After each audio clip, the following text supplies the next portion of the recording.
Antisipasi kebencanaan agar masyarakat lebih tanggap dan sadar lebih dini agar kerugian yang ditimbulkan oleh bencana bisa diminimalisasi. Inilah Dialog Tanggap Bencana bersama RRI Palembang.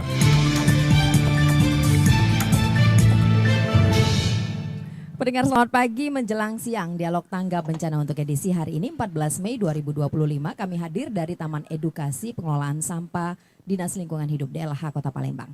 Siaran ini bisa Anda dengarkan melalui aplikasi kami di RRI Digital dan juga kanal YouTube RRI Palembang. Nah, saya akan perkenalkan narasumber pada pagi hari ini. Yang pertama adalah yang punya tempat, kita akan kenalan ya. Ada Kepala Bidang Pengelola Sampah dan Limbah Bahan Berbahaya Beracun atau B3, Pak Andika Martadinata. Betul ya Pak ya? Betul. Atau prasarana sama atau bagaimana? Pengelolaan sampah. Oh, pengelolaan sampah. Sekarang udah berubah namanya. Ya. Terima kasih Pak Andika, keren ini tempatnya. Alhamdulillah. Nanti kita ngobrol-ngobrol tentang tempatnya. Kepala UPTD Sukawinatan, Pak Zaidan Jahori. Boleh Pak Zaidan untuk mikrofonnya? Iya, betul. Saya Apa kabarnya Pak Johari. Zaidan? Alhamdulillah sehat. TPA aman Pak? Kondisi alhamdulillah aman. Sukawinatan rame? Insya Allah. Rame sampah? Rame sampah. Banyak ya Pak? 900 ton per hari sampah kita masuk ke TPA Sukawinatan. 900 ton. Iya. Baik, ini pengamat dan juga praktisi lingkungan hidup. Tidak tepat kan kalau cuma ngamatin saja tanpa ada praktisinya, langsung praktek nih. Wah, panas-panasan ya Pak, dikit kita. Baik, ada Pak Hadenli Ugihan. Pak Hadenli ini sahabatnya RRI nih. Apa kabarnya Pak Hadenli? Alhamdulillah, syukurillah nikmat. Sehat. Alhamdulillah, kabar baik ya Pak. Tentu artinya kita semua tentu sehat. Oke. Selamat pagi menjelang siang para pendengar RRI dan rekan-rekan. Baik, saya mau ke Pak Hadenli sebetulnya, tapi saya mau ke Pak Andika dulu. Ini tempatnya keren Pak. Siap. Dari dulu nih Pak, sudah di sini, sudah lama di DLH di sini. 3 tahun saya. Bulan 25 Mei ini saya 3 tahun. Kalau kantor DLH-nya? DLH-nya sudah lama. Sudah dari tapi dulu. Taman ini baru dibuat ya selama 3 tahun. Selama 3 Saya tahun. di Jadi sini. pindah sini inisiasinya buat taman ini. Ya. Tadinya apa ini Pak? Tadinya ini hutan ya di sini. Mm-mm. Tidak terkelola. Jadi, Belum terkelola dengan maksimal. Memang ada saluran air. Mm-mm. Karena di situ kan memang kolamnya kolam lama ya. Mm. Nah, tapi di sini kolamnya tidak diurus lah, tidak terbengkalai lah. Jadi ya kita buat. Kalau pohonnya nih alami tumbuhnya atau Pohon memang alami kalau ini ya baru ditanam ya, Baru 3 ditanam. tahun. oke. Rencananya nih selain jadi taman edukasi mau jadiin apa ini Pak? Di sini kan taman edukasi pengelolaan sampah ya. Artinya ada pengelolaan di sini. Terus ada edukasi. Jadi di sini ada rumah magot, kemudian ada pengolahan sampah organik dan anorganik. Kemudian ada pengolahan lain, ya pengolahan sampah ya, seperti kompos dan lain-lain. Kemudian ada juga budidaya ikan. Jadi ketika sampah organik kita kelola, kemudian kita jadiin magot ya. Nah, magotnya itu kita untuk ikan-ikan, budidaya ikan. Oke. Jadi Iya. 3 tahun ini udah menghasilkan apa nih? Magot, Magot, pupuk apa namanya? Kompos ya, pupuk kompos. tapi Pengelolaan ada pupuk sampah sudah ya? asgot pengelolaan sampah. Jadi ya kedepannya kan memang sesuai dengan program Ratu Dewa dan Prima Salam, yaitu 107 kelurahan, 1 bank sampah. Dan diharapkan ke depan bukan cuma bank sampah, bukan cuma mengelola anorganiknya saja, tapi kan bisa mengelola anorganik. anorganik Sehingga, dan ya, juga organiknya dikelola ya. Sehingga sampah yang ke TPA itu bisa berkurang. Oke. Saya ke Pak Hadenli. Kalau Pak Hadenli ini sudah ahlinya nih kalau masalah sampah, lingkungan dan lain sebagainya. Tanggapannya nih Pak? Singkat. Baik, terima kasih. Panjang juga nggak apa-apa Pak. Pak Rani, Pak Andika, Pak Zainan, semua pendengar RRI yang berbahagia. Ya tentu kalau kita bicara sampah itu adalah katakanlah saya bisa mengatakan sampah bisa disebut musuh besar bagi kita dan juga bisa menjadi teman yang akan mendatangkan uang. Ya. 2 hal itu. Artinya kalau kita sampah kita biarkan berserakan, sampah kita biarkan di mana-mana, sampah tidak kelola dengan baik, itu adalah musuh besar di dalam perkotaan. Artinya adalah menjadi sumber penyakit, menjadi sumber estetika yang tidak mengenakan, menjadi segala hal yang akan menjadi protes masyarakat dan seterusnya. Nah itu apabila tidak kita kelola. Dalam arti kata tingkat pengelolaan juga artinya bertahap sebagaimana Pak Andi katakan tadi. Nah, kalau kita sudah kelola dengan baik, maka justru dia sebaliknya yang saya katakan tadi, menjadi teman dan menjadi bisa menghasilkan sumber ekonomi. Nah ini, jadi tinggal lagi di mana kita melihatnya. Apakah kita mau biarkan saja Apakah kita setiap hari mendengar masyarakat protes, atau apakah setiap hari Pak Wali Kota menginstruksikan perintah yang tidak diindahkan misalnya oleh aparat terkait yang bertanggung jawab dari atas sampai ke bawah, atau yang tadi yang dia menjadi sumber penghasilan. Karena apa namanya, sampah itu masih memiliki nilai ekonomi. Sampah itu pada dasarnya itu adalah sisa yang nanti bisa tadi artinya apabila bisa kita reuse, bisa kita gunakan kembali, bisa kita jadi composting, atau apa namanya bisa langsung juga kita katakanlah manfaatkan sebagaimana tadi artinya menghasilkan maggot untuk makanan ikan, bisa seterusnya. Artinya akhirnya kan adalah nilai ekonomi yang kita dapatkan di situ. Nah ini sekali lagi bagaimana pihak manajemen sampah, penanggung jawab utama jalur wali kota, saya selalu sebutkan gitu. Kalau wali kota yang akan disebutkan oleh masyarakat, tidak ada mengatakan Pak Andi, Pak Ani. Artinya paling tinggi adalah wali kota. Wali kota, bisa nggak sampah ini bebas tahun ini bisa? Bisa nggak tahun depan kita mendapatkan kembali adipura misalnya dan seterusnya. Okay. Itu adalah tuntutan masyarakat. Karena ini jangan lupa, ini kota metropolitan. Mestinya kita keluar rumah, kita jalan di jalan raya itu tidak ada lagi kita lihat sampah. Tidak lagi terlalu buang sampah, tidak ada lagi bau sampah. Mestinya jangan lupa, kita adalah kota metropolitan. Ya. Yang dulu kota Palembang pernah mendapatkan adipura berturut-turut, pernah mendapatkan adipura kencana dan seterusnya. Ini hilang. Nah, ini pertanyaan kita kenapa gitu kan? Ya, kita artinya masyarakat bisa menilai, ya memang sampah berserakan di mana-mana. Sampah tidak terkelola dengan baik. Okay. Sampah dengan alasan berbagai macam tidak bisa dipungut, tidak bisa disampaikan. Misalnya kalau yang dulu itu sebenarnya masuk ke TPA itu adalah sampah yang yang terakhir sebenarnya. Kalau masuk TPA itu adalah yang terakhir, tidak lagi bisa diapa-apakan. Paling dia bisa dibakar bisa menjadikan sumber energi. Masih juga sebenarnya bermanfaat. Itu saya kira sepintas. Main gas aja nih kalau Pak Adenli. Kalau udah ngomongin sampah sama Pak Adenli, sampah dan lingkungan udah ya, gas. mungkin kita sudah digaskan aja. Sudah berulang-ulang gitu kan. Seperti kerbau gitu masuk lagi kan, lubang yang sama gitu kan. Baik. Masih. Baik, topik kita pagi ini bicara tentang siaga panas ekstrim, antisipasi kebakaran TPA dan juga dampak lingkungan. Tadi kan semuanya saling berkaitan. Saya akan undang Anda pendengar untuk bergabung bersama kami, bisa melalui line telepon di 0813-674-88599 ataupun juga melalui chat WhatsApp kami di 0813-674-88599. Kita harus tahu terlebih dahulu nih ya, bagaimana sih sebetulnya kondisi TPA Sukawinatan kalau saat ini. Kalau di saat panas, biasanya tuh gas metan ya Pak yang selalu jadi sasarannya nih kalau sering terbakar itu. Tapi kondisinya nih bagaimana Pak Zaidan di TPA Sukawinatan? Terima kasih. Dalam kesempatan yang baik ini mungkin sedikit kami cerita bahwa TPA Sukawinatan ini usianya cukup lama Bu. Sudah beroperasi sejak tahun 1994 sampai dengan sekarang. Betul sekali bahwanya timbunan sampah ini menghasilkan yang namanya gas metan ataupun gas metana. Gas metan ini rentan untuk terpecik untuk titik api. Jadi tidak salah tanggap darurat bencana khususnya di TPA itu disiagakan, terutama di TPA Kota Palembang, TPA Sukawinatan. Dan hal ini mungkin sudah kita dengar di YouTube ataupun di media sosial lainnya, terbakarnya di tahun 2023 TPA Sukawinatan. Tapi saat ini alhamdulillah 2 tahun terakhir 2024 sampai dengan 2025 hampir pertengahan tahun kita tidak terjadi titik panas ataupun titik api yang terjadi Sukawinatan. Itu sebagai antara informasinya. Tapi sebetulnya itu terbakar atau dibakar? Kita bicara terbakar atau dibakar mungkin harus tahu sumbernya Bu. Tapi saat ini hasil kami kajian TPA, saya sudah 9 tahun mengelola TPA.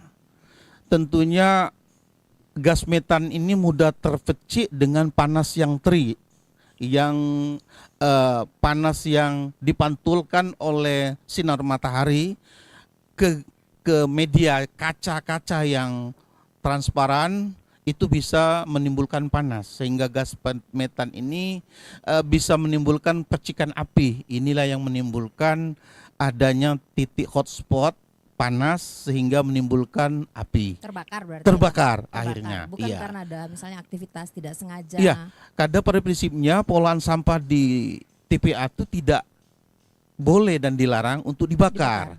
Iya, itu yang perlu kami pahami sama-sama. Jadi ini terbakar karena cuaca ekstrim pada tahun Karena panas 2023. Itu ya. Baik, saya ke Pak Andika nih. Pak Andika tadi kalau Pak Adenli menyinggung tentang sampah, pengelolaan dan lain sebagainya, sebetulnya idealnya itu sampah dari masyarakat itu sampah sisa konsumsi ya. Lebih tepatnya begitu ya Pak? Ya. Idealnya itu bagaimana sih sebelum kita buang? Ya sepakat ya tadi Pak Dendi ya. Memang kalau ngomongin soal sampah gerem Pak ya. Iya Pak, bener kan? Jadi memang kita harus berubah ya. Berubah tuh paradigma diri sendiri tuh harus berubah pribadinya. Jadi kita jangan selalu berpikir bahwa saya membuang sampah ya tugas saya membuang sampah gitu. Nanti orang toh ada yang ngambil kan. Nah sekarang harus kita ubah karena sampah itu bukan jadi musuh ya, bukan jadi musuh kita sendiri tapi orang lain ya, akibatnya, dampaknya gitu. Jadi ya mulailah dari pribadi masing-masing, bagaimana kita mengelola sampah dari pribadi masing-masing, dari rumah tangga masing-masing. Dipisahin organik anorganik gitu. Yang mana organik, yang mana anorganik. Kan bisa jadi circular ekonomi. Kalau kita bisa berpikir mengelolanya seperti yang kita lihat di lingkungan kita ya, lingkungan yang kita sekarang berada. Ini kan barang-barang bekas semua. Yang kita duduk ini tong bekas ya. Kemudian bannya juga ban bekas. Kemudian semuanya dari barang-barang bekas. Jadi ketika kita memandang sesuatu barang bekas itu cuma bekas ya tetap bekas, tapi kalau misalnya kita bisa menginspirasi barang bekas itu dibuat lebih cantik, melihatnya enak kan. Toh kalau misalnya kayak tong-tong begini ya cuma dijadiin tong saja ya nggak akan menarik. Tapi kalau misalnya sudah jadi menarik kan, lumayan Ekonomisnya kan? tinggi ya, nilainya ya. Lumayan kan. Jadi yang itu yang harus kita bagaimana kita membantu, saling membantu lah. Kalau Karena yang kita jadi tahu masalah sendiri ya, sekarang ini apa sih di masyarakat itu ketika bicara tentang sampah ini? pola pikir ya kali ya. Pola pikir. belum kali. Pola pikir belum. Jadi bagaimana kita mengurangi sampah, bagaimana kita memanage sampah tersebut sehingga sampah itu kan tidak semuanya lari ke TPA. Yang paling banyak apa? Yang organik atau anorganik? Yang paling banyak ya pasti organik karena organik itu 64%. Organik? Ya, food waste itu kan paling banyak. Jadi bagaimana kita pola kita sendiri gitu. Organik berarti Terutama- harusnya bisa diurai dong? Iya, tapi kan itu kan lari ke TPA. Oke. Organik itu kan lari ke TPA. Itu kan padahal bisa untuk kompos dan segala macam. Kemudian bagaimana kita hidup minim dengan sampah. Contohnya ya kalau misalnya kita jangan mubazir makan seadanya. Apalagi kalau misalnya kan sekarang kan kita kan seperti kalau misalnya ada acara ya hari Minggu atau apa kondangan kan. Kalau ngambil makan ya bagaimana ya ngambil makan itu kan nafsu ngambil makan padahal yang makan kan tubuh kita kan padahal ada range-nya kan bagaimana maksimalnya kita mengonsumsi makanan tersebut. Jadi sehingga kalau satu orang pengali sampah ini kan 0,7 sampai 0,8 ya. Kalau Palembang ini ya bisa di angka 1 ya. Jadi kalau misalnya satu orang itu bisa mengurangi sampah 0,2 saja kalau dikalikan dengan jumlah penduduk 1,8 juta sekarang 1,8 Jadi satu juta orang penduduk, saya ini menghasilkan 1 kilo sampah. 0,7 Lebih kurang seperti 0,7. 1 kilo sampah. Jadi ya kalau misalnya kita juga memikirkan hal tersebut ya dikalikan berapa pengurangan sampah yang bisa kita hasilkan. Kalau organik, kalau itu organik ya, kalau anorganik kita tahu sendiri bagaimana bahayanya sampah-sampah plastik. Semakin banyak ini sekarang. Fenomenanya kan kita tahu semuanya itu kan dari plastik ya, botol plastik. Nah, kita harus menerapkan pola hidup 3R. Kalau sekarang malah 4R, 7R. Apa itu? Ya kalau 3R kan reduce, reuse, and recycle seperti yang diterangkan Pak pengamat lingkungan tadi ya. Nah, kalau sekarang kan ditambahkan replacement. Jadi bagaimana kita mengurangi penggunaan sampah plastik, kemudian seperti saya bawa tumbler kemana-mana bawa tumbler, jadi sehingga kita karena bahaya sampah plastik itu luar biasa. Kalau misalnya tetap di angka 5% kenaikan sampah plastik ini di 2050 itu bisa menghasilkan 2,8 juta metrik ton sampah plastik ya. Nah itu setara apa coba? Setara 500 pembangkit tenaga batubara emisi yang dihasilkan. Jadi ya kita kan sampah plastik itu kan terurainya itu lama. Antara 40 tahun sampai ada yang sampai 400 tahun. Oke, kalau begitu bagaimana ya kondisi Sukawinatan sekarang?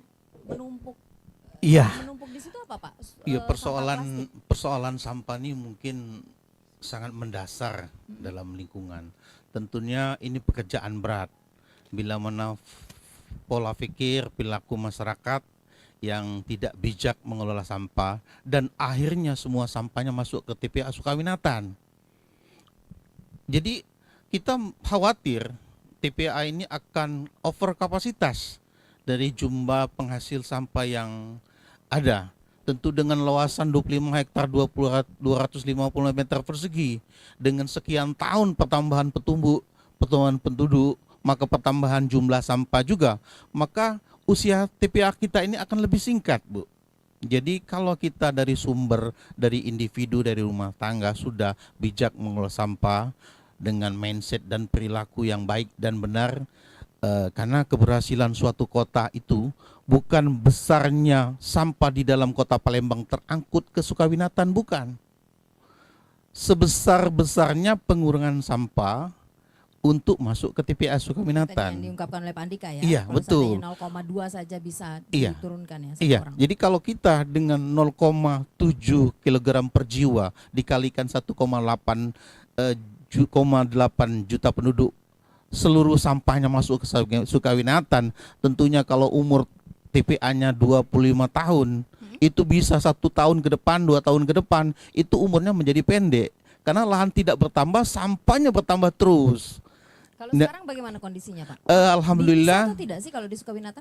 Di Sukawinatan itu kalau secara pemilahan secara formal tidak dilakukan, tetapi kami juga mengupayakan seminimal mungkin bekerja sama dengan para pemulung yang informal untuk proses pengurangan sampah.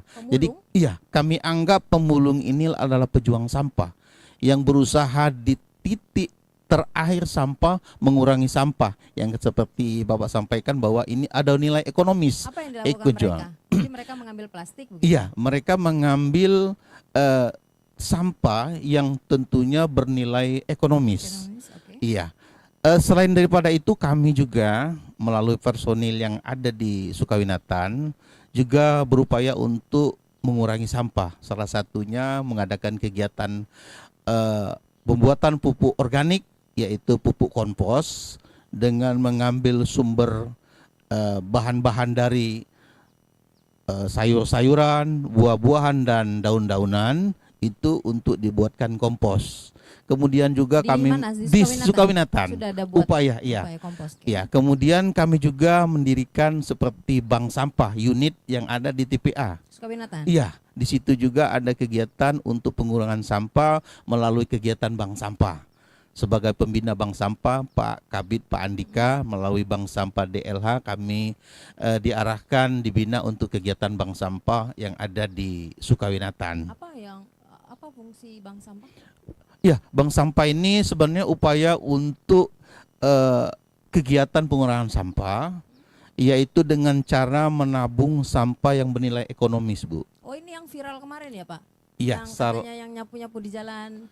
Bukan? Iya. Oh, bukan. Jadi kita Beda ya? gini Pak ya, Pak Kabid ya, izin, kita bank sampah ini banyak Pak. Jadi setiap kecamatan sudah ada bank sampahnya Pak ya kita Pak ya. Jadi satu unit, kepala unit dinas DLH kecamatan itu menaungi satu unit bank sampah.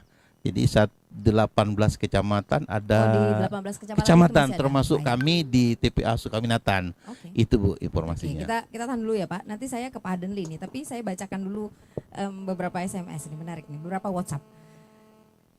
Dari Mbak Novi di Veteran, bagaimana cara melaporkan lokasi tumpukan sampah liar yang berpotensi memicu kebakaran? Lalu Pak Yanto di Lemabang, apakah TPA Palembang memiliki zona khusus untuk sampah yang mudah terbakar seperti limbah elektronik atau bahan kimia? Bagaimana pengawasannya?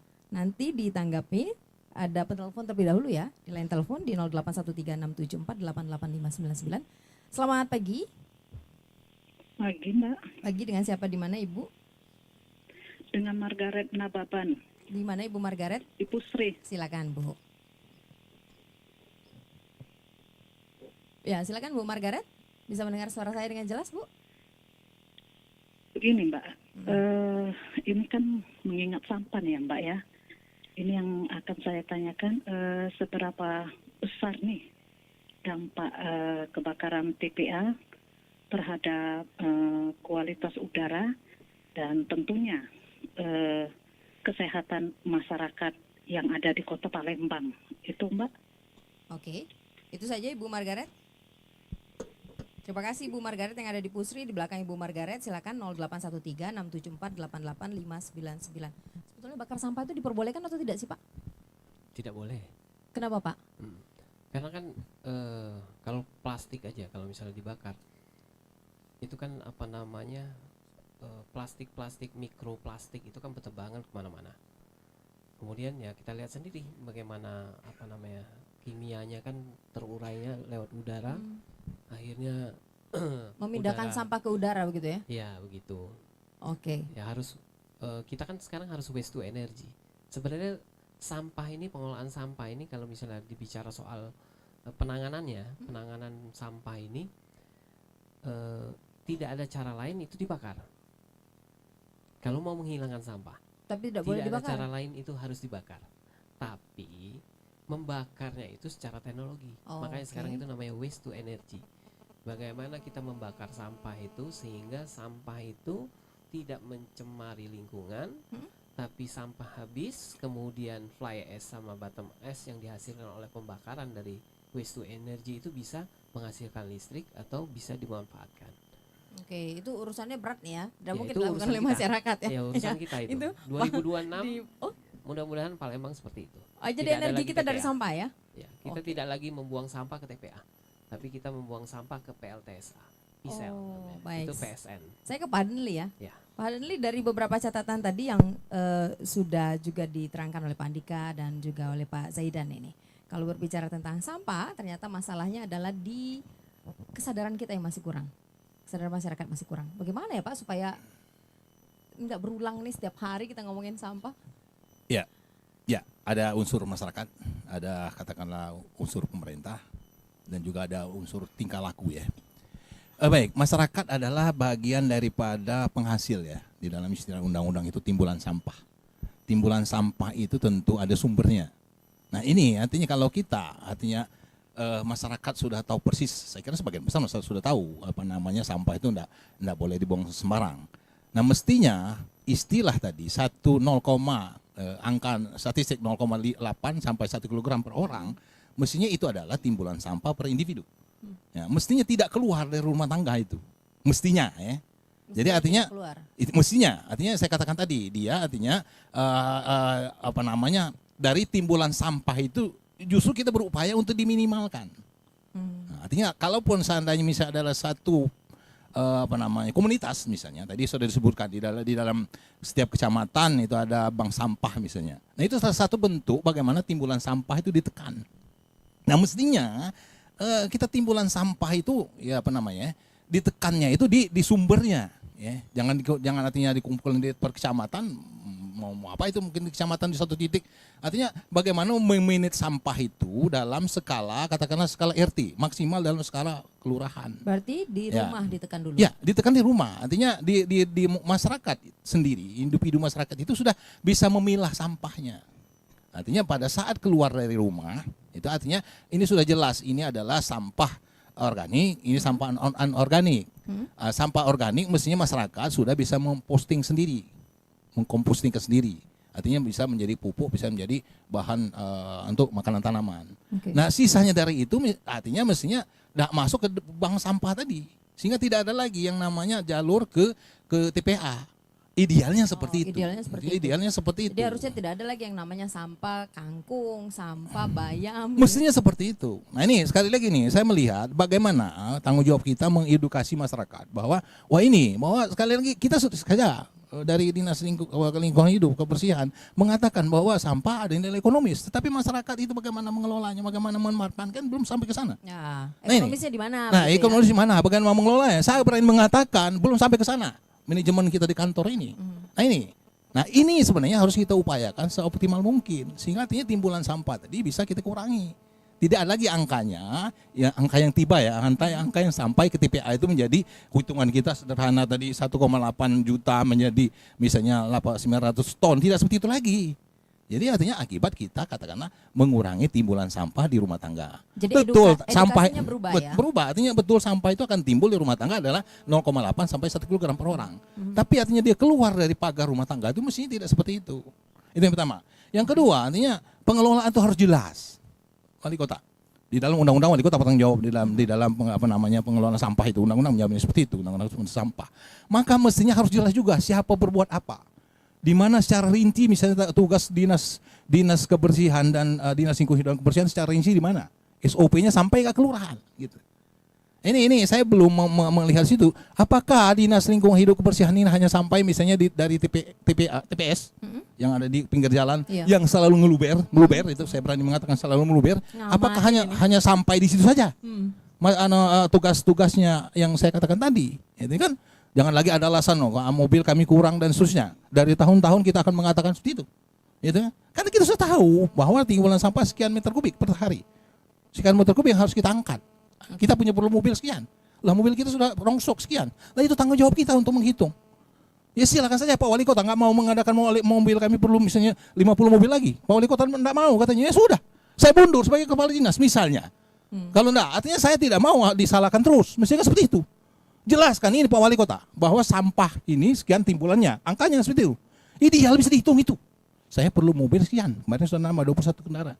Maka kalau itu dia dan juga dilihat mobil ini efektivitasnya, efisiensinya seberapa? Apakah satu kali ngangkut sehari? Apakah 2 trip, apa 2 sip, 3 sip? Mobil baru bisa 3 sip. Jangan lagi, saya perhatikan sekali lagi. Omongan saya ini, jadi jangan lagi mobil itu nunggu di TPS. Mari kita lihat sekarang, ada mobil-mobil sampah itu nunggu di TPS. Mestinya begitu sampai di TPS dia masukkan angkut ke TPA. Kalau itu memang adalah sampah akhir. Dia nunggu orang memilah sampah di situ. Saya berani mengatakan itu ada 2 TPS yang bisa saya tunjukkan di sekitar rumah saya. Nah itu mestinya artinya hal-hal seperti itu artinya masuk dalam bagaimana manajemen sampah di kota ini. Jadi artinya tentu artinya dinas kebersihannya saya tidak artinya seolah-olah semuanya menjadi tanggung jawab dinas kebersihan. Di mana? Masih sampai ke lurah, sampai ke RT. RT itu ada honornya sekarang. Salah satunya masih melekat honor RT itu Anda minimal bebas sampah di kelurahanmu, di RT-mu. Di itu lingkungannya ya. Ya, mestinya ada pesan itu bahwa kita memberi honor kepada RT. Apa tugasnya? Kasih uang segitu. Tugasmu adalah minimal sampah di RT-mu tidak ada atau minimal sampah di RT-mu terkumpul dalam suatu tempat. Itu yang saya katakan tadi pembagian tugas dan fungsi gitu kan. Yang detail, tidak artinya nanti ngelak lagi. Oh ini bukan tugas saya kata RT. Oh bukan tugas saya ke lurah. Oh ini bukan tugas saya dari kepala pasar. Ini bukan tugas saya masih dari rumah sakit. Jelas SOP-nya rumah sakit sampai di sini, pasar sampai di sini tugas Anda. Artinya tugas-tugas itu detail sehingga artinya tanggung jawab itu bisa dituntut. Jadi Pak Andika ini bukan cuma ngangkutin sampah tidak, TPA ya, gitu artinya silakan saja. Tentu dia ada SOP-nya, tanggung jawab dia sebagaimana. Tadi artinya dia hanya sampai ke sampah saja atau sampai bakar atau sampai nanti termasuk juga di marah-marah wali kota misalnya ada sampahnya di sungai berserakan itu. Beda lagi, sampah di sungai konon banyak tugasnya adalah dari dinas PU, ya? PU. Ini kadang-kadang kita makanya seperti itu. Jadi harus jelas. Siapa berbuat apa itu harus jelas sehingga artinya ya tidak lagi lempar-melempar. Sehingga artinya siapa berbuat jelas ya kalau negara ini, kalau pemerintah, kalau Pemkot itu punya tanggung jawab. Kita bekerja ini ya tentu ada anggaran. Saya berani mengatakan seperti itu. Ada SDM yang menguasai itu. Kalau enggak kita hanya ngomong, Pak, dari tahun ke tahun mobil kami kurang, Pak. Ini. Ya kurangnya berapa? Oke, tahun ini kurang. Maka sekarang masyarakat cari dong peluangnya. Anda enggak peluang bahwa di dalam sampah ada retribusi misalnya. Untuk katanya membagi tanggung jawab pada masyarakat. Baik, Pak Ini panjang sebenarnya kalau mau menjelaskan. Pak Andika udah nggak sabar, tapi nanti dulu Pak. Saya angkat telepon terlebih dahulu ya. Baik, di line telepon. Halo, selamat pagi. Oke, halo. Terputus ya? Oke, mohon maaf ya karena memang lagi seru-serunya ini. Nanti Pak Andika akan jawab. Kita break sejenak, tetap bersama kami.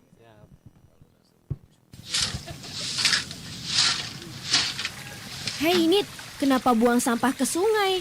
Kotak sampahnya nggak ada, Nak. Ya ampun Nit, ya disimpan dulu sampahnya. Kamu tahu nggak, kalau buang sampah ke sungai itu bisa memicu banjir. Bayangkan kalau orang-orang ngelakuin hal yang sama, kan bisa numpuk sampahnya. Kamu bawel sih. Wah, kamu yang bawel. Dampak dari pembuangan sampah ke sungai itu bisa mengurangi ketersediaan air bersih. Dilansir dari National Geographic bahwa keseluruhan air bersih di dunia hanya 1% yang bisa diakses. Salah satunya adalah sungai. Makanya kalau buang sampah itu pada tempatnya. Oh gitu ya. Kalau yang dibuang mantan gimana? Ayo, lestarikan lingkungan dengan tidak melakukan dan mencegah pembuangan sampah ke sungai yang bisa menyebabkan banjir, tetapi juga bisa mengurangi ketersediaan air bersih.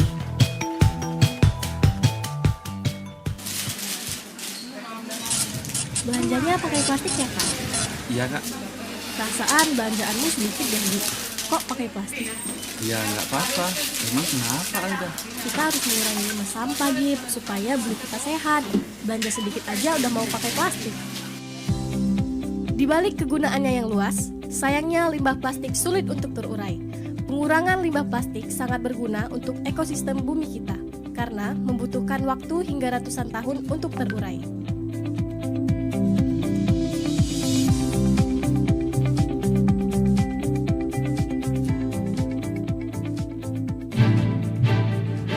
Anda masih bersama Dialog Tanggap Bencana RRI Palembang. Terima kasih Anda masih bersama kami pendengar. Terima kasih Anda masih bersama kami. Masih dalam Dialog Tanggap Bencana untuk edisi hari ini 14 Mei 2025. Masih dari Taman Edukasi Pengelolaan Sampah Dinas Lingkungan Hidup DLH Kota Palembang. Masih dengan 3 narasumber kita pada pagi jelang siang ini. Masih bersama dengan Kepala Bidang Pengelola Sampah dan Limbah Bahan Berbahaya Beracun atau B3 Pak Andika Martadinata, Kepala UPTD Sukawinatan Pak Zaidan, dan juga pengamat dan praktisi lingkungan hidup kita Pak Aden Liugihan. Kami masih undang Anda di line telepon 081367488599, line telepon ya 081367488599, juga line WhatsApp di 081367488599. Baik, beberapa SMS tadi, beberapa WhatsApp tadi belum dibaca nih. Tumpukan sampah liar yang berpotensi memicu kebakaran ini bagaimana cara melapornya, lalu apakah TPA memiliki zona khusus untuk sampah yang mudah terbakar? Oke, di line telepon terlebih dahulu. Selamat pagi. Halo. Halo. Halo. Maaf Mbak, suaranya mendem. Bisa mendengar suara saya? Halo. Saya mau nanya nih, Ya, dari kira-kira mana? apa sih langkah konkret yang telah dilakukan oleh UPTD TPA Palembang dalam mengantisipasi kebakaran di TPA selama musim panas ekstrim ini gitu? Dari mana? Saya dari Demang. Dengan? Oke, baiklah. Dari Demang, terima kasih. Nah, sekalian dijawab nih. Saya ke siapa dulu nih? Pak Andika dulu deh. Sekalian karena sudah nggak tahan lagi tadi. Mikrofonnya udah standby. Saya suka Pak Adenli, semangat luar biasa nih, kalah kita yang muda. Jadi ini mau ngejawab itu dulu atau gimana? Ya, boleh. Bahas yang Boleh. Pak Adenli tadi. Jawab ini dulu ya, WhatsApp dulu ya dari masyarakat. Bagaimana cara melaporkan kalau ada Oke. TPS atau TPS itu yang namanya ya Pak? Kita ada namanya program bisa di download di Android, itu Si Peduli. Si Peduli. Peduli.com ya, Si Peduli. Jadi bisa pengaduan ke sana, atau kalau misalnya mau langsung ke hotline. Hotline-nya 0811 742 2001, dan WA pengaduan itu ada saya sendiri yang pegang. Jadi pasti akan kita tindak lanjuti karena saya sendiri yang pegang. Ini kalau tanah kosong dijadiin tempat pembuangan sampah boleh dilaporin nggak sih? Tanah kosong punya siapa ya? Tapi dilaporin aja nggak apa-apa. Oke. Tidak apa-apa dilaporin, karena kan kadang-kadang kita memang ada di satu UPTD itu ada 3 sampai 4 pengawas. Tapi kadang-kadang kan terlewati dalam arti di lorong-lorong dan segala macam itu mungkin tidak terlihat oleh pengawas. Jadi ya pengaduan atau pemberitahuan informasi dari masyarakat itu memang kita harapkan sehingga kita bisa menindaklanjutinya dengan semaksimal kita. Nah, sekarang kembali lagi tugas dan fungsi ya dari pengolahan sampah di Kota Palembang. Jadi memang di Kota Palembang ini potensi sampah itu ada di angka 1240,78 ton per hari. Per hari. Berarti masuk ke TPA itu di range 900 sampai 1000 ton. Angka 240 sekian itu berarti upaya masyarakat, upaya produsen, upaya siapapun itu untuk mengurangi sampah. Itulah melalui bank sampah, kemudian melalui composting dan segala macam, TPS 3R, sehingga pengurangannya itu di angka segitu. Nah, tugas kita sendiri adalah itu mengangkut sampah dari TPS ke TPA. Dari TPS ke TPA dengan armada yang kita punyai. Dari 1240,78 ton itu idealnya armada yang kita punya itu di angka 225. Sekarang ada di angka 136 yang beroperasi. Catatan, dari 136 itu kan tidak semuanya itu yang kondisi yang baik. Nah, jadi memang untuk mendapatkan ideal itu karena begini, kita juga ada Perpres yang menyatakan bahwa satu mobil angkutan, satu mobil operasional itu hanya dibiayai Rp37.470 per tahun.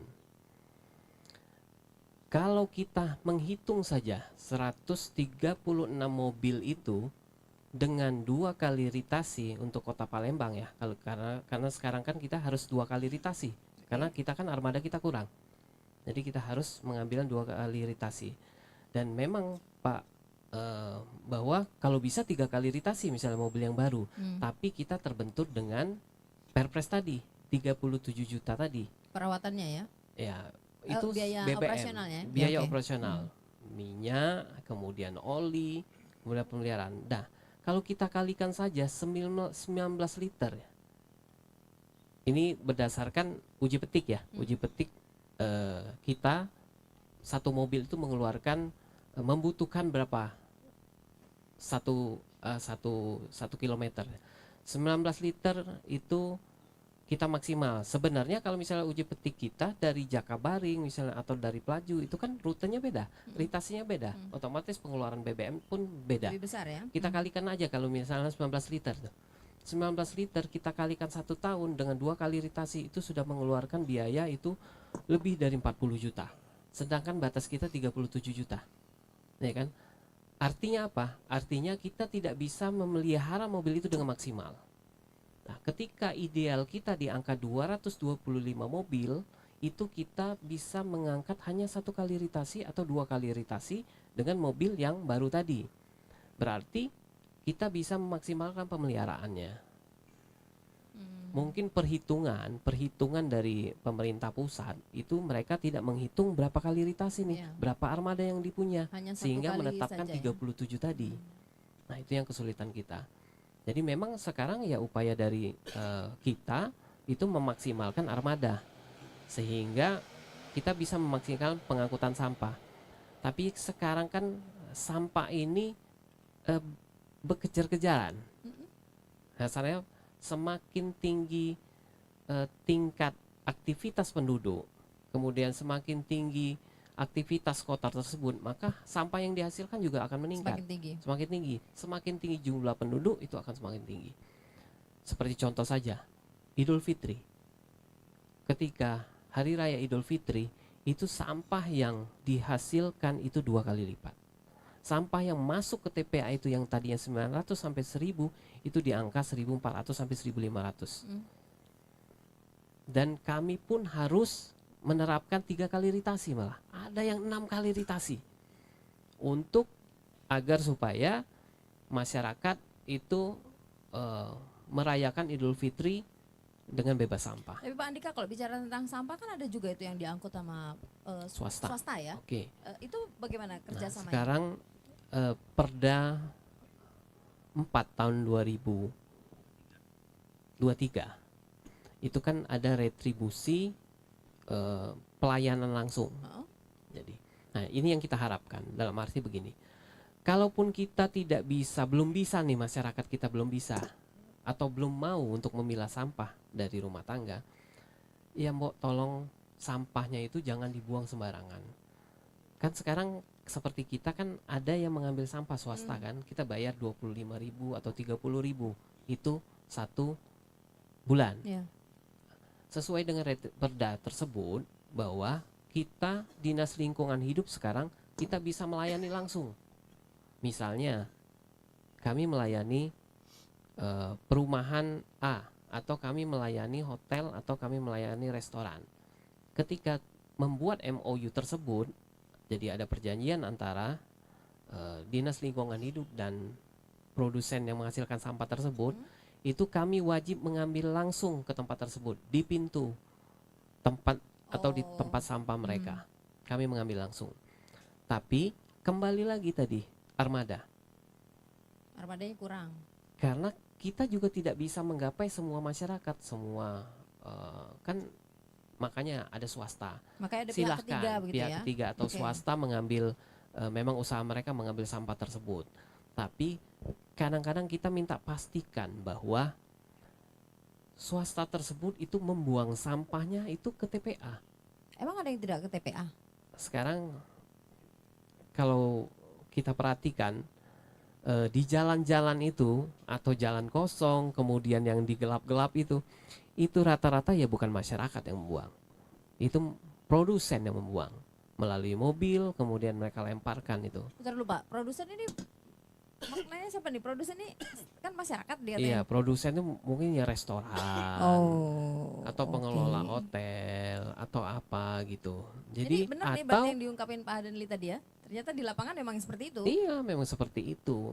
Jadi sekarang kan pengelolaan sampah ini akan berhasil apabila dimulai dari masyarakat, dijalankan oleh pemerintah, kemudian didukung oleh sinergi kolaborasi dengan stakeholder Nah semuanya. itu tadi tidak bisakah melakukan sedikit intervensi misalnya ke pihak-pihak lain tadi ke kecamatan, ke kelurahan dan bahkan tingkat RT untuk langsung membuat apa ya semacam kesepakatan bersama begitu ya Pak Hadanli tadi ya? Ke depannya kita kan sekarang di Perda itu sudah jelas Perda 2 tahun 2025 itu pengembangan Perda tentang pengelolaan sampah rumah tangga atau sejenis rumah tangga.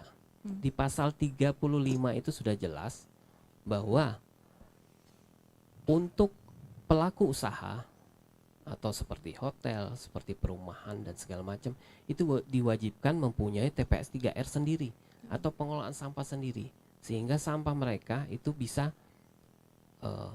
Diangkut, bukan diangkut, dikelola. dikelola sehingga tidak keluar ke TPA. Baik. Yang pertama.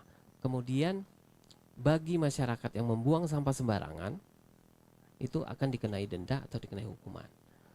Nah sekarang memang nanti akan diterapkan efek jera sehingga akan dibuatkan satgas mungkin dari kelurahan, dari kecamatan itu apabila membuang sampah sembarangan. Karena gini, benar nggak Pak Hadanli? Kita contohnya saja Pak, kita ke Singapura. Dari Batam kita ke Singapura. Di Singapura itu kita ketakutan untuk membuang sesuatu karena regulasinya sangat ketat. Di Singapura kita lebih tertib gitu loh. Iya. Di rumah sendiri Padahal nggak tertib. bisa kan Ya, sebenarnya emang bisa seperti kan itu sebenarnya kan, bisa. ya. Tapi ketika kita kembali lagi ke Batam, wah enak ini. Dibuang sembarangan. Buang sembarangan. Jadi sebenarnya kita bisa, tapi apa namanya? Harus punya komitmen dimulai dari diri sendiri. Baik. Waktunya sangat terbatas ini. Tapi Pak Hadanli dari apa yang diungkapkan oleh Pak Andika tadi, kita belum ketemu dengan satu titik bagaimana sih sebetulnya supaya yang masyarakatnya juga sadar, si produsen tadi juga paham, tapi pengelolaan juga tidak sampai di situ saja, buang selesai begitu. Apa yang harusnya dilakukan ini Pak Adli? Ya, kembali ke tadi yang sudah saya sampaikan yang pertama bahwa sampah itu ada timbulannya, ditimbulkan oleh masyarakat sendiri, ditimbulkan oleh dunia usaha, apakah pasar, apakah hotel, bla bla. Nah itu artinya langkah pertama adalah kurangi timbulan sampahnya. Itulah. Artinya kalau tadi misalnya rumah tangga misalnya dihitung sekian warganya sekian orang anggotanya 5 orang, ya tentu akan ada sampah timbulannya. Kalau hitung-hitungan bisa 5 kilogram kan, misalnya dia membuangnya bisa seminggu sekali, misalnya artinya di timbulannya itu dikurangi. Artinya, bagaimana dia? Nah, pertanyaannya, bagaimana Pak Adli mengurangi timbulan? Ya tentu sederhana saja. Yang namanya sampah organik artinya dipisahkan. Yang namanya sampah non organik, apakah itu plastik, apa itu kaleng, atau apakah itu kaca dan seterusnya, itu dipisahkan. Okay. Nah ini artinya kalau namanya organik ya tentu memang sekali lagi masyarakat memang perlu diedukasi ya seperti apa mengolahnya. Artinya secara sampai ke titik masyarakatnya, tidak hanya di Nah, apabila itu sudah dikurangi di tingkat timbulannya, maka itu tentu akan berkurang keluarnya tadi kan. Tidak lagi angkanya 1 orang 1 kilogram, 1 orang 0,8 kilogram, akan berkurang. Malah bisa 0. Yang saya masih 0 tadi artinya misalnya yang organik betul-betul menjadi semuanya menjadi composting. Ya, artinya misalnya bisa ada kebun, bisa tanam dan di pot dan seterusnya. Yang namanya yang non organik misalnya plastik, kaleng itu bisa dijual. Tampung, itu tanggung jawab. Dikasih tahu masyarakat bahwa yang non organik itu laku disampaikan kepada bank sampah. Ya. Kasih tahu masyarakat. Seperti itu. Jadi hilang kan sampah. Ya? Nggak ada lagi sampah pada dasarnya. Nah itu dulu mekanisme kerjanya. Nah sekarang si pengelola ini artinya mengelola, yang dimaksud mengelola tadi adalah bagaimana mekanisme itu berjalan kan begitu. Artinya ya tentu artinya pemerintah ini yang bertanggung jawab. Yang bertanggung jawab bahwa diyakini, dipastikan bahwa sampah dari masing-masing rumah tangga itu yang saya sebutkan tadi betul-betul sudah dapat dikelola dengan baik. Yang tadi timbulannya berkurang, ya yang sampah organik bisa jadi pupuk, yang bisa non organik bisa jadi kita jual, plastik dan seterusnya. Nah, siapa sekarang itu yang monitor itu? Siapa sekarang itu katakanlah kalau istilah sekarang itu artinya membina atau mengawasi. Nah tentu artinya ya sudah di ujung tombaknya adalah RT dulu atau kelurahan dulu. Atau mungkin kalau masih terbatas dalam kelurahan itu dibuat satu tim lah. Tim kerja kalau kita mau tegas tim pengawas sampah misalnya. Nah ini sehingga mekanisme kerja tadi bisa dijalankan. Okay. Ya tentu artinya sekali lagi itu ada SOP-nya sehingga orang tahu bahwa ini karena masyarakat kita memang tantangan kita untuk bisa mengedukasi yang detail gitu ya. PR-nya itu ya Pak? Ya PR-nya seperti itu. Baik. Nah ini sekali lagi intinya adalah bagaimana timbulan sampah itu dikurangi. Ya, harapannya sebenarnya kita kan selalu ngomong zero waste ya, kita selalu ngomong bahwa sampah itu ada manfaat dan seterusnya. Nah sehingga artinya betul-betul fakta nyata di lapangan bisa kita kurangi. Nah, tentu artinya sekali lagi tidak bisa lepas yang saya katakan tadi, yang memanage harus tahu juga. Ya jangan nanti misalnya lurah diberi bekal ini enggak tahu misalnya kan bisa ditanya misalnya. Kalau lurah misalnya tidak tahu, RT tidak tahu, minimal mereka tahu bahwa yang tahu ini adalah Dinas Lingkungan Hidup. Kita panggil mereka. Kita berikan edukasi. Misalnya seperti itu. Perlu dipanggil nih Pak. Misalnya itu salah satu contoh. Ini artinya tidak hanya ilmu-ilmu itu tentu artinya ada yang memang yang berkompeten itu. Ini yang terakhir saya kira artinya memang ya pada dasarnya kita ini kan apa sih gunanya kok kita ngelola sampah? Ada enggak di kita nih di otak mindset masyarakat kita nih? Ada enggak itu? Di kampung saya dulu kan saya buang sampah sembarangan. Ke sungai? Iya, ke sungai kemana? Tapi jangan lupa betul, saya juga seperti itu di kampung saya dulu. Karena di kampung saya dulu enggak ada sampah plastik, enggak ada sampah kaleng. Sampahnya ada daun, sampahnya adalah kulit pisang dan seterusnya dibuang besok busuk. Besok memang sudah otomatis di belakang rumah itu jadi pupuk. Tapi perilaku itu yang tertanam di mindset masyarakat itu masih ada kita bawa. Saya tapi sendiri. Sampahnya berubah. Ya sampahnya berubah. Bisingnya kan saya ini orang kampung. Bawa ke Palembang, tidak biasa di dusun. buang sampah sembarangan. Lupa bahwa kalau sampah plastik katakanlah atau kalau sampah organik tadi kan, kamu kalau membuang di belakang halamanmu di kampung sana tidak ada persoalan. Tapi kalau kamu membuang halaman sampah tadi di belakang rumahmu ada rumah orang lain. Kan begitu. Jadi masalah. Masalah. Atau kalau membuang di samping rumahmu ada parit. Atau kalau di depan rumahmu ada jalan, ada. Nah, ini nggak bisa lagi kita seenaknya tadi, semaunya. Karena kita memang kalau di kampung kita tadi artinya membuang itu ya halaman kita luas. Apa namanya yang kita buang. Makanya rumahnya luas ya, Pak. Iya, seperti itu. Nah, ini aneh-aneh, artinya ada juga. Artinya memang ini panjang. Mindset kita itu artinya betul-betul bahwa kita punya visi masyarakat Palembang ini secara menyeluruh. Ya, artinya kita bisa saling mengawasi, gitulah. Oke. Kalau enggak ya enggak akan terawasi oleh Dinas Lingkungan Hidup, enggak akan terawasi oleh ngurusin sampah ngurusin mobil sampah. aja nanti Nah, ya, bandingkan. makanya itu tadi artinya sampah ini kita ini kenapa saya ngasih tahu masyarakat sebelah tetangga kita ya karena ini nanti apabila dibuang ke parit sebelah maka akan berdampak kepada tetangga sebelah. Apa dibuang ke sungai akan berdampak kepada siapa yang memanfaatkan sungai ini? Kan kita semua. Kan ini Itu buntunya sungai. mindsetnya berarti harus memberikan pemahaman dulu kepada Pemahaman dulu bahwa kita ini memang yang penting bagi masyarakat Kota Palembang ini kita merasakan bahwa kita bebas sampah itu sebenarnya bermanfaat bagi seluruh warga Kota Palembang minimal ini. tidak banjir begitu ya. Iya, mestinya seperti itu. Kalau pikiran-pikiran itu belum, ya tadi jangan lupa juga bahwa enggak, saya sampah kan cuma satu kantong dia bilang. Tapi kan kalau sudah dikumpul satu kantong, beribu-ribu kantong. Nyempel di sungai tadi kan Sekana kan nyempel di bendungan seperti itu. Nah, jangan berpikir seperti itu lagi. Artinya akibat saya membuang satu biji ini, maka nanti akan terkumpul berbagai biji yang lain akan menjadi dampak kumulatif. Nah, ini memang panjang itu. Sekali lagi kita ini memang ya paham ya. Kadang-kadang memang ya apakah level masyarakat kita bisa menerima itu juga. Panjang Nah, berarti lama ya. ceritanya, Oh, lama ada juga. Pak Andika. Makanya Iya, ada benar. taman edukasi nanti Sepakat. katanya. Iya. Makanya Pak, mohon nanti didukung juga kita terus mensosialisasikan tersebut. Kita kan program di salah satu program Pak Wali Kota Ratu Dewa dan Prima Salam itu ada 106 bank sampah, 101 kelurahan 1 bank sampah. Berarti harus 107 bank sampah. Harus ada di kelurahan tersebut. Jadi ketika masyarakat kita edukasi memilah sampah anorganik dengan anorganik, mereka ada wadah. Dan mereka juga terus diedukasi. Kalau misalnya sampah plastik itu kan bisa bernilai ekonomis. Ya, nilai ekonomis, kemudian mereka juga menjaga lingkungan. Nah, kita ketahui sendiri perubahan cuaca sudah sangat ekstrim. Nah, kemudian di Taman Edukasi ini juga kita mengundang nanti anak SD, anak TK gitu. Ketika mereka datang ke sini, mereka harus mengenali sampah organik, anorganik, sampah ini bisa diapain, kemudian ini bisa dibuat apa.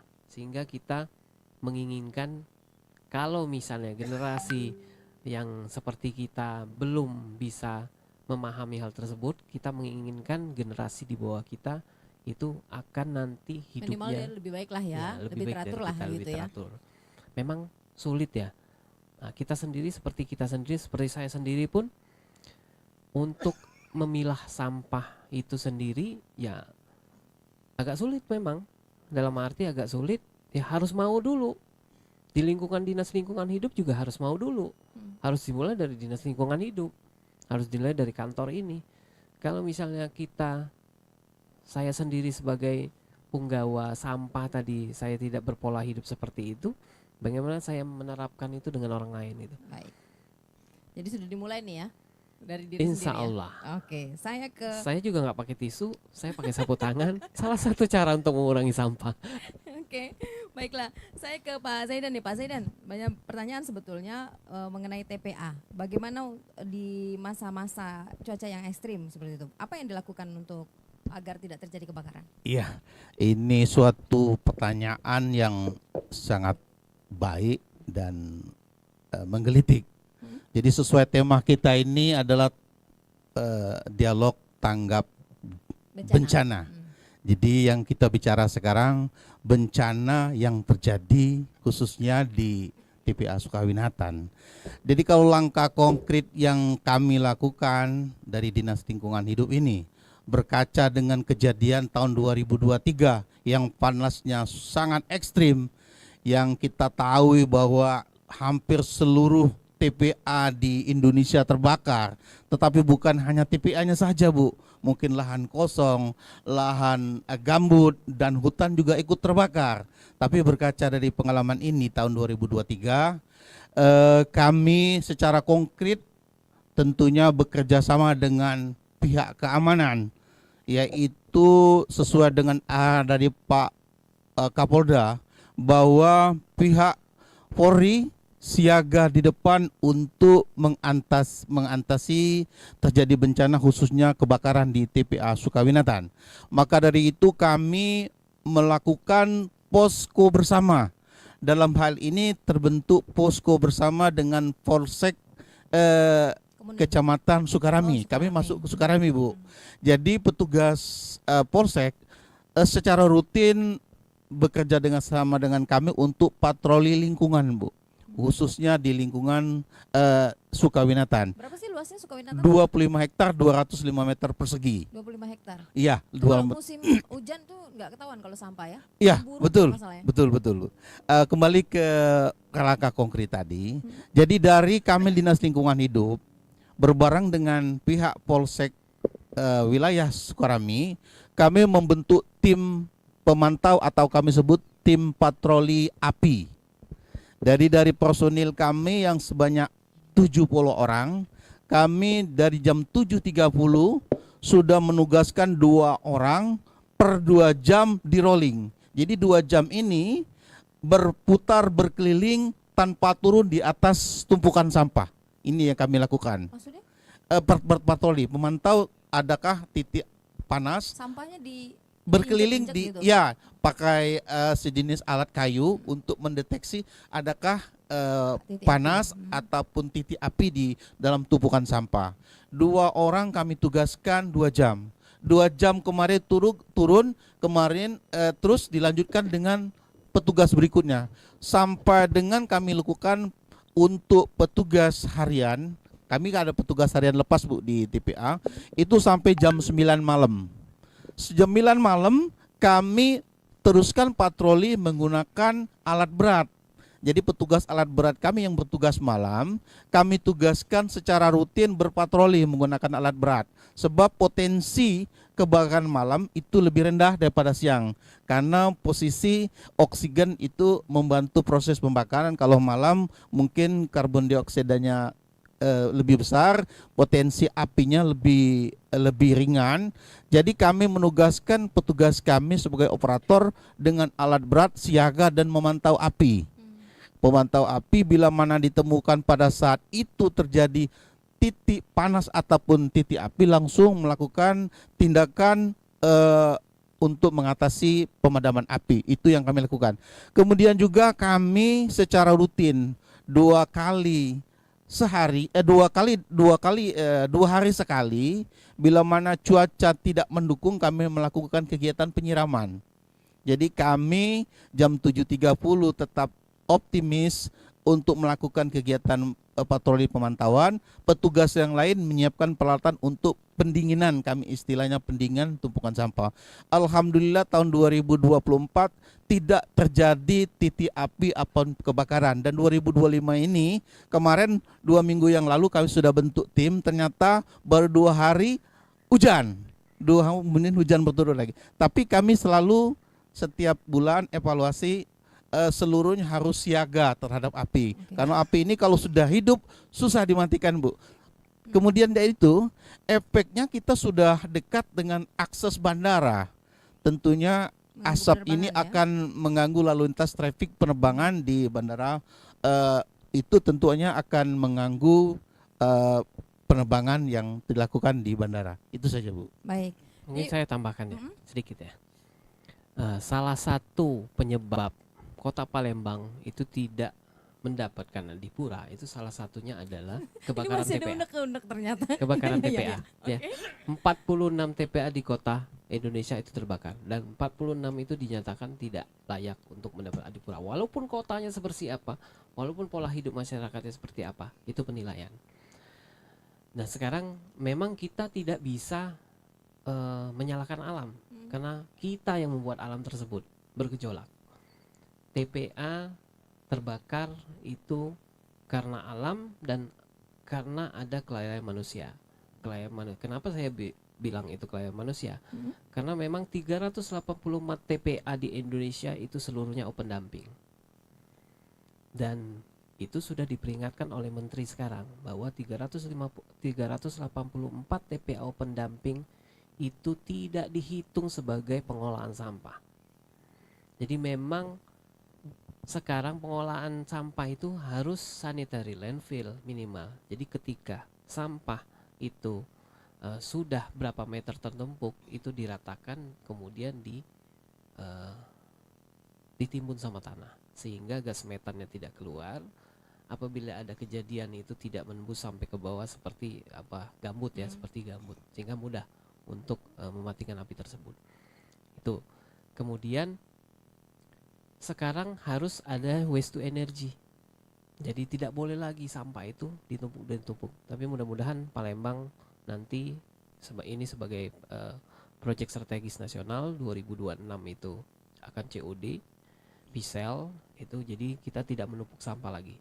Nah, mudah-mudahan dengan dukungan seluruh stakeholder, masyarakat, ya kita bisa mendapatkan Dipura lagi 2026 ya. Insya Oke, Allah. Pak Aden ini ada unek-unek yang disampaikan biar semuanya tuntas nih hari ini. Ya, supaya kita tahu bahwa memang betul, artinya undang-undang dari awal sudah berlaku saya kira 5 tahun lalu bahwa memang tidak boleh lagi namanya dumping area itu. Open dumping itu tidak boleh lagi, sudah dilarang itu. Pada dasarnya kalau kita mau buka undang-undang, yaitu kena sanksi itu wali kota. Ya, bukan undang-undang. Kalau tidak memenuhi itu, memang harus sanitary landfill, itu minimal. Artinya diolah dia berlapis itu dalam pengelolaannya. Itu pertama. Yang kedua, memang yang namanya soft combustion istilahnya di dalam terbakar sendirinya itu memang sangat memungkinkan di dalam tumpukan sampah. Sangat memungkinkan. Sangat memungkinkan karena di situ terjadinya metan kan, metan di situ dia terbakar sendiri. Saya juga ulang sependapat kalau disiram. Kalau disiram dia menjadi lebih panas, Pak. Tumpukannya juga panas. Jadi ilmunya itu memang harus dicermati kembali. Ketika sampah apabila kita siram maka dia justru menjadi lebih panas di dalam. Gitu lah. Ya, sebenarnya artinya pada dasarnya kan sudah ada pembangkit listrik tenaga sampah. Nggak tahu operasi apa enggak yang DPD yang di sekarang situ.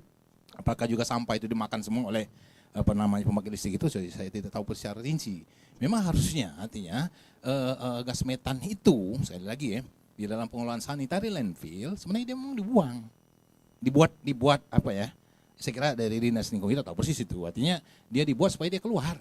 Jadi jangan sampai jangan sampai dia tersimpan di situ, karena disimpanlah dia keluar dengan pipa pemipaan dan seterusnya. Kalau tidak bisa dimanfaatkan ya kalau mau dimanfaatkan ya tadi disalurkan gasnya itu untuk dibakar ke rumah tangga misalnya. Tapi barangkali karena itu sudah cukup umurnya sudah sangat tua, mungkin untuk melakukan seperti itu memang mungkin agak menemui kendala. Saya kira itu artinya kalau tapi kita bicara. memang sudah seharusnya ya Palembang itu pengelolaan sampahnya berteknologi. Sudah tidak ada lagi yang ditimbun seperti ini. Ya, itu undang-undang mengatur seperti itu, undang-undang 18 tentang sampah ya. Artinya sudah diatur bahwa wali kota itu artinya penanggung jawab kota itu pada ada periodenya waktu itu sudah dilarang dumping karena tipe model di dalam pengelolaan sampah itu macam-macam. Yang umum kita kenal adalah dumping ya, open dumping. Jadi dibuang secara terbuka itu kan. Yang kedua lebih dikit di sanitary landfill.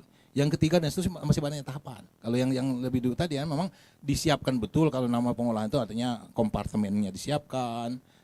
Artinya sebagai contoh misalnya, kalau misalnya masyarakat sudah memilah sampah minimal misalnya dua kategori, sampah organik dengan sampah non organik. Pertanyaannya, apakah kita bawa ke TPA sana dia juga terpisah? Nah, ini pertanyaan kita, apakah dia juga terpisah? Nah, mestinya dia terpisah juga. Memang di TPA ini adalah kompartemennya organik, ada kompartemen non organik. Tidak. Iya, artinya mulai dari masyarakat memisahkan mobil yang ngangkut sampai di mana dia ditaruh itu juga harus terpisah. Itu konsekuensinya seperti itu. Ya, artinya ilmu itu sebenarnya ya artinya sudah biasa. Artinya sekali lagi bagaimana manajemen top kota ini sudah ada suatu harapan kita sebagai masyarakat ya itu tentu jadi masyarakat juga ada tanggung jawabnya ya kan seperti itu. Jadi artinya mengurangi timbulan sampah. Artinya dengan adanya manajemen yang tadi minimalnya ada namanya 100 sekian bank sampah, ya tentu artinya masyarakat RT juga harus tahu persis bahwa ada di RT kita ada bank sampah. Bagaimana mekanismenya, bagaimana anunya, memang mereka harus tahu seperti itu. Nah, ini tantangan juga bagaimana kita edukasi. Sekiranya sebagai tambahan ya, artinya kalau panjang lagi mungkin panjang lagi diskusi kita. Memang Ya, tidak lebih cukup panjang Pak ya. Andi, Pak. Baiklah, terima kasih Pak Haderli. Ya, untuk diskusinya. Karena sampah memang nggak pernah habisnya Pak. Ya betul, itu tadi. Baik, terima kasih banyak Pak Haderli sudah hadir juga. Pak Haderli Wigian, pengamat dan praktisi lingkungan hidup, lalu juga Kepala Bidang Pengelola Sampah dan Limbah Bahan Berbahaya Beracun B3, Pak Andika Martadinata. Terima kasih banyak Pak. Tempatnya juga yang keren, dan juga Pak Zaidan Jauhari, Kepala UPTD Sukawinatan. Kapan-kapan kita main ke sana juga nanti ya. Baik. Main ke TPA Pak. Siap-siap masker ya. Pendengar, demikian untuk mengakhiri persamaan kita pada siang hari ini. Terima kasih Anda sudah bergabung bersama kami dalam Dialog Tanggap Bencana untuk edisi hari ini 14 Mei 2025 dari Taman Edukasi Pengelolaan Sampah Dinas Lingkungan Hidup DLH Kota Palembang. Saya Grandi Siombing, sampai jumpa. Demikian Dialog Tanggap Bencana RRI Palembang.